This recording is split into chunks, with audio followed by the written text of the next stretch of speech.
So the NFL and NFLPA reached a settlement on DeShaun Watson, and there was talk that there would be a settlement, even though the NFL held all the cards. Looks like they wanted to avoid some kind of lawsuit here. But the punishment that has been agreed to, reportedly, not signed just yet, is 11 games. DeShaun Watson will be suspended and a $5 million fine. So this is the part that confuses me, because as I understood it, the collective bargaining agreement says it goes to arbitration, and if Goodell doesn't agree with what the arbitrator comes with, he can then either make a ruling on his own or appoint someone else to investigate and make a new ruling. Why do they need to settle? How would the Players Association even have the ability to sue?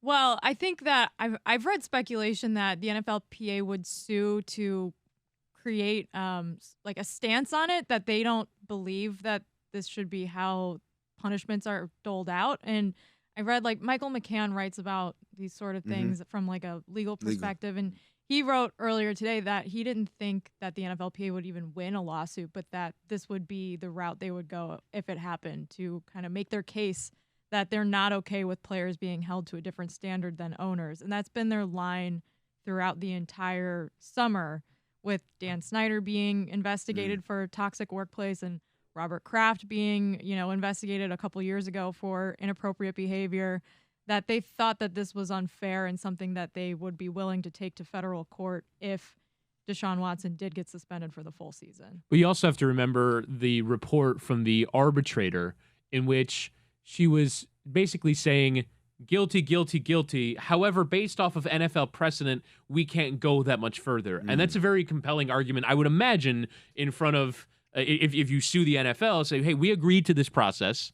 This woman was neutrally appointed by the both of us. She came to this conclusion, and then now you're making up the rules as you go along. And so I do think the NFL was in at least somewhat of a position to be like, all right, we'll get more, but let's settle, because we don't want to have that challenge to where you're going back to where the suspension was initially, and obviously that doesn't look good for anybody. On the surface, though, they did damn near double the suspension. It was a 6-game suspension. He is now suspended 11 games, which is a massive chunk of one's NFL season. If this came down and was the same percentage in the NBA, it would seem 2/3 of the season. Yeah, it would seem like a really punitive punishment.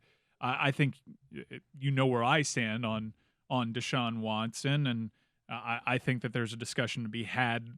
Just like banning, it would be fair, but I still think that the problem of the Browns feeling okay with all of this still doesn't sit well with me. It's kind of weird that the first game where he's eligible is at Houston. Yeah, I think that's like really weird optics. The first game back is Week 13 at Houston, which is... Yeah, did they consult like TV partners? Yeah, like that's the whole thing. Because I also had read that settlement talks earlier, 12 games was kind of the talking point. It was going to be 12 games or a full season, it sounded like. And now it's 11. So it's a game earlier than that, and it's at Houston. And so it sets up a storyline that I think is kind of inevitable and gross, and I don't want to be complicit in that. Like I hate that that's even going to be talked about now. Yeah. Do you think we see DeShaun Watson this year? I mean, there's a chance now. There's Jacoby Brissett. You don't know what happens with Garoppolo. Like 11 games, like the Browns season may be settled by then. But if you look at the areas around the schedule, I mean, I guess in some ways you can form a narrative around any of these, right? Like, so. Well, not like Houston is. I understand, but like I think like the cynics, just in terms of, oh, you're looking for TV. They play the Bills 2 weeks before. It's the AFC favorites. The week before it's. No, but it's Houston, Woody. That's his old team. No, I understand, but like. I remember if he came back against the Bucks, I don't think anyone would be like, I would have done that with anybody. It's Browns against Brady, yeah. Right? Like the next game is against the Bengals, the in-state rival who went to the Super Bowl. Like I do feel like there was always, I understand what you're saying, Jess, which is like this seems like the most egregious of the narratives. But I feel like there was always going to be cynicism in terms of like unless they picked like the Carolina Panthers. I hear you, but the thing is that this is the city in which he was allegedly doing all of these things. Well, a lot of them, not all of them, but many of them. But Jess, let me ask you this question. If let's say you're part of this committee, the NFL committee, and say, hey, we want to get him for the max amount of games. And the answer is 11, but with 11, he's got to play Houston in the first week back. Or we can knock it down to 10 to avoid that. But now it's not as punitive. I mean, the NFL they're the people that are making these demands, right? Like, here's the only insight that I think we have into these negotiations. The NFL was prepared to suspend him for an entire year. We had heard that. And last week came the report that DeShaun was willing to accept 8 games and a fine, which was all public leveraging, but it was very weird for that to come out publicly. I'm not really sure what the move there was, but now they've landed on 11. And did the NFL get this right? So this is according to USA Today, that the agreement overrides the jointly appointed disciplinary officer Sue L. Robinson's August 1st ruling that Watson should serve a 6-game suspension. However, the settlement obviously falls well short of that year-long ban that the NFL had asked Robinson to level.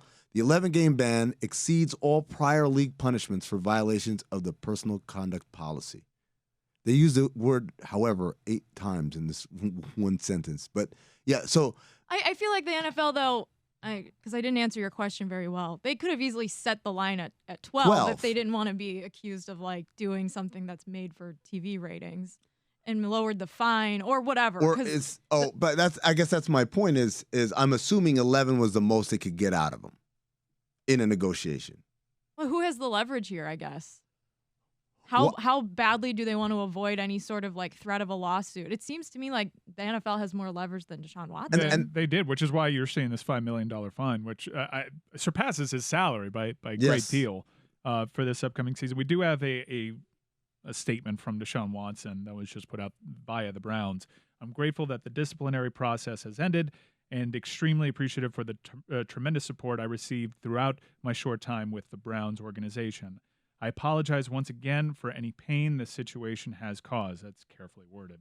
Passive voice. Yeah. The situation caused the pain, not me. PR. Yeah. I take accountability for the decisions I made. Again, PR. Decisions, not what he actually did.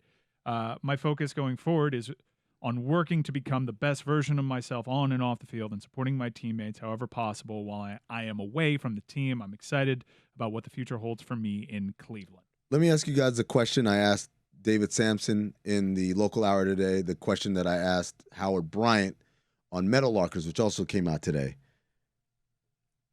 This, again, constitutes the longest ban as a result of a violation of the personal conduct policy. Between this, what's happened with Daniel Snyder, what's happened with the race norming settlement, none of this seems to take any momentum off the NFL as a money-making venture. Nothing stops the NFL. What is going to do it? Is there a saturation point? Is there a point where... The thing that almost did was the confluence of events where you had the Kaepernick discussion becoming super politicized and the game not being as good to watch. And the NFL got to work on both things, and now the ratings are back where they were. That was when you could actually look like, okay, maybe the bubble burst to a degree, and it got as big as it ever was going to be. It was a hiccup. Yeah, it wasn't. I mean, if you yes, look at the numbers like went down. A normal chart. Yeah, it's like in the grand scheme of things, when you zoom out, it's like this is part of the cyclical nature of the sport and the popularity of the sport. It's only going to get bigger and bigger and bigger. Well, and I think to your point, I mean, like if someone was going to disavow their interest in the NFL, would have been somebody like Mike, who made a decision about not wanting to support this particular team, and perhaps other people might have made the decision to not support this particular sport that condones this behavior. But you decided, I'll go be a free agent. I'll go watch other games. Yeah. I'm still going to support the league. Yeah. You guys want to know my honest to God take on that? Anyone who says, I'm not going to do this anymore, most of those people are people who were never doing it to begin with. Yeah. They're giving up something. Like, I remember I had a buddy who gave up, what did he give up for Lent? He gave up, like, I'm giving up tequila for Lent. I was like, but you never drink tequila. Like, I do sometimes. No, bring on the bourbon. Right? Like, yeah, exactly. But he kept drinking. I'm like, well, that's not really. Well, we saw that a bunch with conservative politicians throughout. I'm never watching an NFL game again. I'm never watching. And, like, you guys weren't watching anyway. Yeah. You're just saying things because it sounds very like a very strong take. I do want to walk it back, though. Historically, we do know that work stoppages, lengthy work stoppages, do stop the momentum of leagues. To a degree, baseball hasn't dug itself out of what happened in '94. The NHL has had a very difficult time bouncing back from 2 work stoppages. So if the league goes away and we figure out what else to do with our lives, then maybe that's a situation where it's hard to recover from. But I just never see a work stoppage wiping away an entire season. People have way too much to gain, and careers are so short in that league that you can't effectively hold out the way that other unions can. And the union membership is so big compared to other unions, right? There's so many guys who are in the NFLPA. And it's hard to make big money in that and league. most of them don't make money that lasts them beyond like their playing career. Like my playing career is going to span 8 months. Why are you, I'm not gonna hold the line when you're ruining what little chance I have because of a franchise tag. Yeah, like it's but I do ask again. This is certainly better. This is feeling more right in terms of a punitive measure. Let me ask this then to the entire room: had this been the original ruling, had Sue L. Robinson came out and said 11 games? That's interesting. How would we have felt, and would we have demanded that Roger Goodell go through the process that he just went through right now? Go and appeal it and then settle? When has there ever been an investigation that came back and definitively told you someone sexually assaulted multiple women? And then you're like, okay, well, you can't play for this many. Like, it just seems like such a crazy process for me that I have such a difficult time wrapping my brain around that. Like, everyone learning that DeShaun Watson did indeed do what he was accused in these hearings of doing to these victims, and then them still trying to craft an okay punishment, whereas almost any other workplace in America, you're like, that person's done. See ya. Well, right. Well, that's the thing, right? Like, the only if you're actually disgusted by this, the only thing that satisfies is a lifetime ban. Right? Like everything else feels trivial, right? A game, right? A game against the Tampa Bay Buccaneers. Like that doesn't feel punitive. I understand it's his livelihood and money and the results of the team, but really, what is a game? What is 6 versus 11 versus 15 versus a year versus 2 years? You're either for it or against it. I understand that in the world of collective bargaining, it is simply not reasonable to say that someone should be banned for life, but that's if you are actually disgusted and don't want to see this person play football again and think of what the appropriate punishment is, there is no amount of games that feels right. That's where I wanted to push back on Mike, who said any other job. No, any other job that's not union-based, because look at how hard it is to get police officers who are basically, for all intents and purposes, like, no, that guy killed someone. Oh, I understand. It's hard to get them out of here because the union makes it hard to. I mean, the MLB has a very powerful union, and they did this to one of their players. The Haslams, Dee and Jimmy, have put out a joint statement in which they mention that they are committed to investing in programs in Northeast Ohio, so trying to hit a better tone than they hit the last time. But then they once again go to some of the older tropes that we've seen. Since DeShaun has entered our building, he's been an outstanding member of our organization and shown true dedication to working on himself, both on and off the field. Weird, because when he spoke to the media previously, he had no regrets. Right. He said that he didn't have anything to work on. We will continue to support him as he focuses on earning the trust of our community. Again, you were okay from the jump. Right. You were okay from the jump with what he did because you just learned definitively he did it.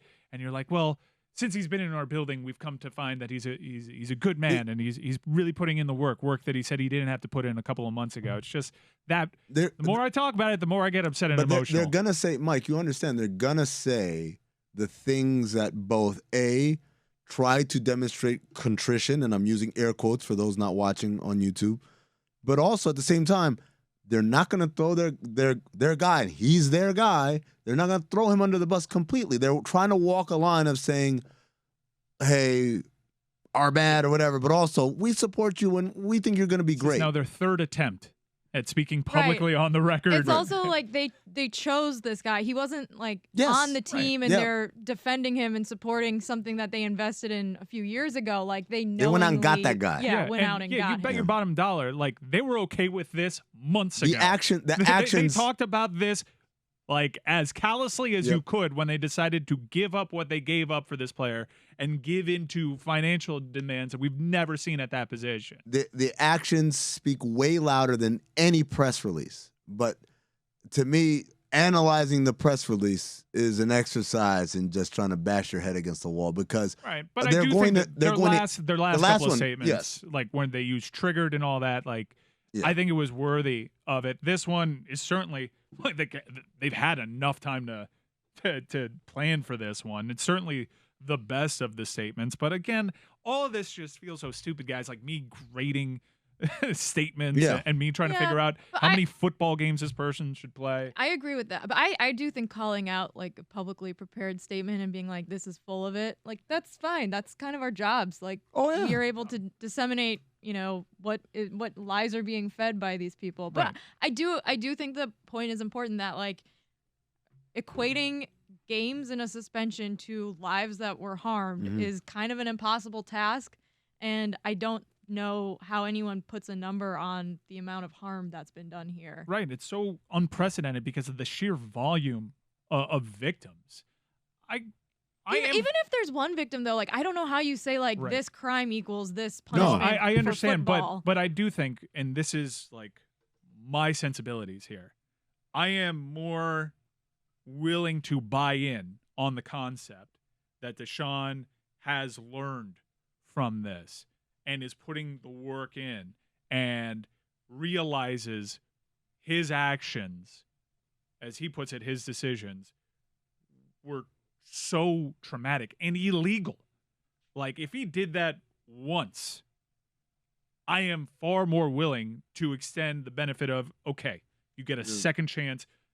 You do your time, you serve your punishment, you learn, you get involved in the community, and there's a path for you to earning trust. I think Michael Vick actually got extended that over a lot of time, and there's certainly some people that will never forgive Michael Vick. And I'm not making jail. No, I understand, but like just because you escaped, I think like punitive measures in the state of Texas, where it's notoriously difficult to prosecute. Yeah, Michael Vick did go to jail, and he did do the work, it seemed like, publicly to but when you're talking about 25, 30, when you're talking about like more than one, it's just like what is happening? The difference is like this is sexual violence. These are a lot of women who aren't, who want to stay anonymous, who don't want to be public facing, and I don't know what they want. Like remembering that like the victims, there are victims. Like I don't know what makes them heal. I don't know if anything does. I think the difference is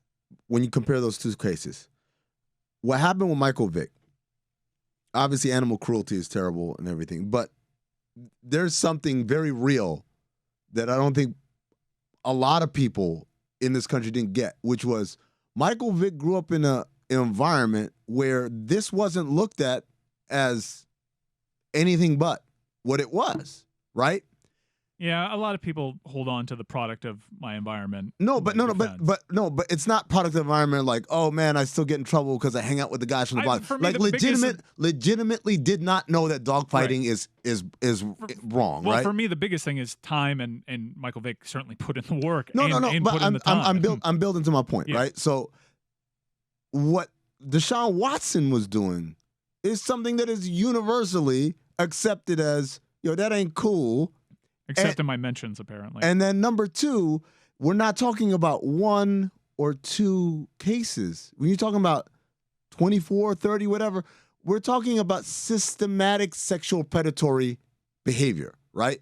So, Mike, even when you say, hey, he could have, if he had been contrite and shown like he's ready to do the work, I submit to you, someone who has that many counts, that's not, there's no work, man. Like, this is someone who's got a thing going. We are presently recording this as DeShaun Watson is speaking to the media. And DeShaun Watson has just told reporters that he will continue to stand on his innocence and says that he never assaulted or disrespected anyone. All right. Yeah, that's a wrap.